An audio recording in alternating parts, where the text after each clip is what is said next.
Gente, hoje no Livro Aberto eu vou falar sobre o livro Medicina Macabra, do Thomas Morris.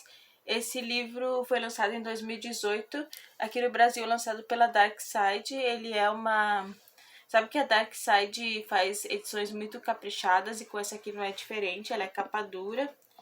Ela tem assim uma edição muito bonita, assim, cheia de imagens referentes à medicina. E sempre capricham, né, nessas edições, então ele é todo ilustrado. Tem várias ilustrações, tem várias fotos aqui. Fotos não, desenhos.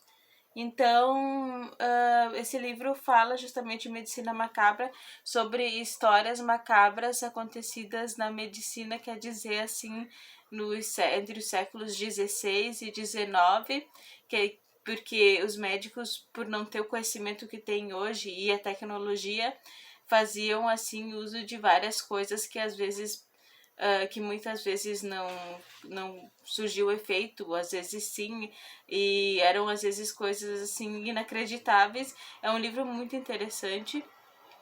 E aqui ele coletou essas histórias de revistas da medicina na época, entre o século acho que 16 e 18 e 19, revistas médicas e de jornais.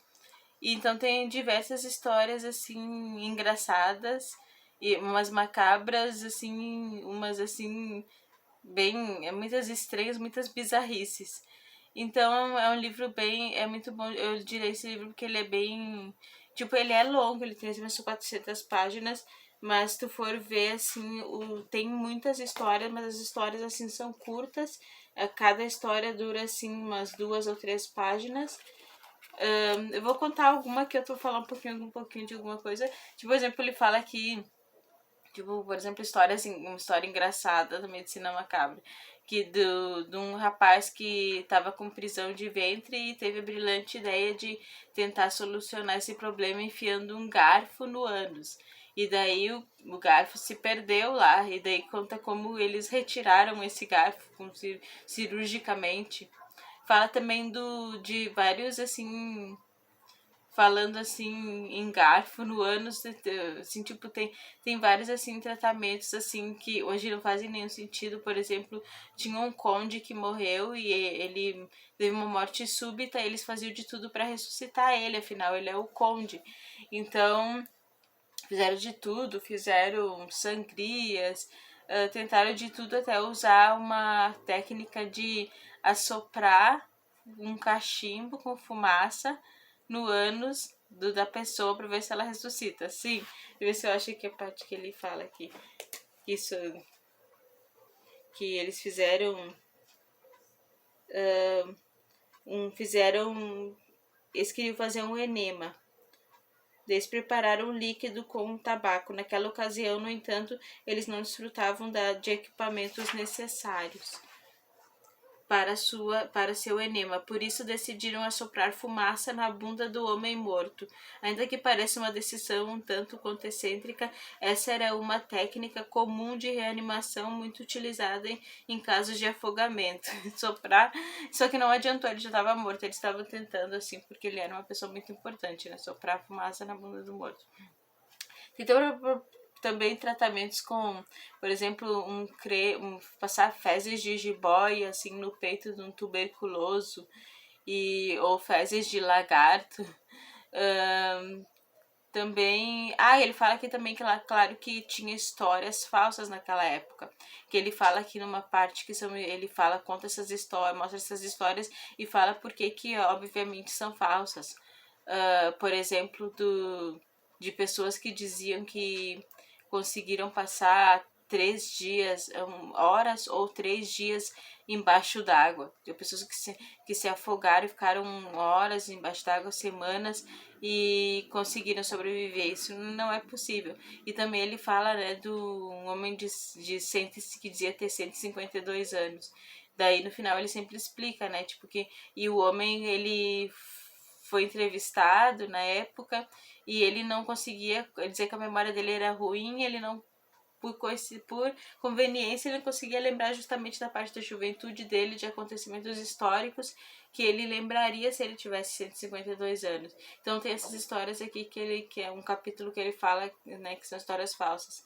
Tanto também todo tipo de loucura, o cara que foi sem querer, deu um tiro de mosquete na própria cabeça e a bala atravessou o crânio, ficou um buraco e ele sobreviveu. Tem também pessoas que engolem coisas estranhas. E o cara que que gostava de engolir pequenos canivetes, assim, fechados. E ele acabou morrendo por causa disso. Tem muitos aqui que acabam morrendo.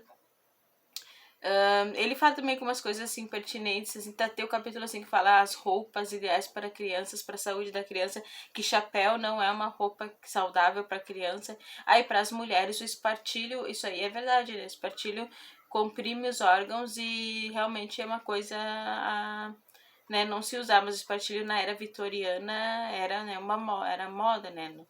Todas as mulheres usavam.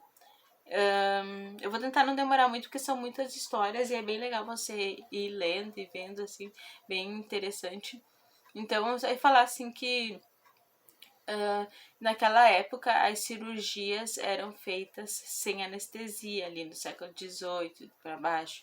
Não sei quando foi feita a anestesia, dizia primeiro inventada a anestesia eles faziam uma anestesia com cloroformo e usavam éter. Mas antes disso, assim, a gente lê que a descrição de cirurgia sem anestesia às vezes não tinha solução para o paciente, a não ser se ele iria morrer, se ele tinha que encarar uma cirurgia sem anestesia. Então eles seguravam, amarravam a pessoa na maca e a pessoa aguentava firme. Nem sempre a pessoa tipo desmaiava várias vezes por causa da dor. Imagina que tem cirurgia descrita aqui que eles abrem o peito da pessoa, cortam costelas e a pessoa tá ali consciente de tudo. E eles dizem, a pessoa tava aguentando bem. Gente, imagina que terrível. Uma cirurgia sem anestesia, a pessoa te abrindo, cortando, tirando coisas. Então, às vezes não tinha solução. A mesma coisa para amputações também. A pessoa tinha que... Nossa, é difícil de imaginar, né? Sim, a gente não tira nenhum dente sem anestesia hoje. Então...